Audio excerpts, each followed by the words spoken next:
الاحتجاجات امام مستشفى الحسن الثاني الرأي العام كيف الان المتظاهرين غاديين صوب مستشفى الحسن الثاني. ديروا انتم اثناء الحضور ديال الوزير كنشوفوا انه الان مريض من بعد ما تم هادشي اللي ما باغيينش هما يتصور. الرأي العام كيف هادشي اللي ما باغيينش يتصور. هادشي اللي ما تخيلوا معايا 3 المستشفيات ياك سيدي. هذاك المستشفيات 24 شنو واقع ساعه 24 ساعه من 8 ديال البارح بالليل يومنا هذا وما كيكونش ودابا النعمه ما بقاتش شي شيء وما كاينش اللي يسقم. وكاين الوزير اليوم كاين الوزير الوزير الصحه اش غيدير ليا؟ فين هو؟ راه هو كاين داخل. اش غيدير ليا؟ دابا اش قالوا لك من دخلتي؟ انا ما شالوش هاد الحالات، راه عدد ديال الحالات هما ناعسين.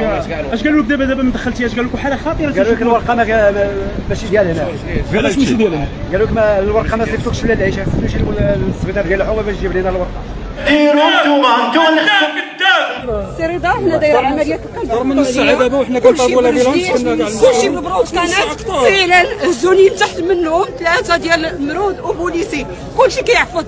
جينا كنهضروا على الصحه ما كاين لا صحه لا تعليم لا حتى حاجه لا احترام لا حتى حاجه. الرأي العام كيف حنا جينا نطالبوا غير بحقنا. الا دخلتي خاصك التدويره باش تولد، خاصك التدويره باش تدخل درب برا، خاصك تدويره وتجيب كلشي.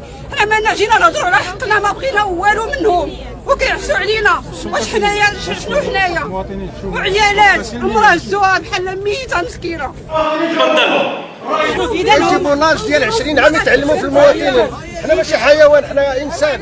ديروا انتم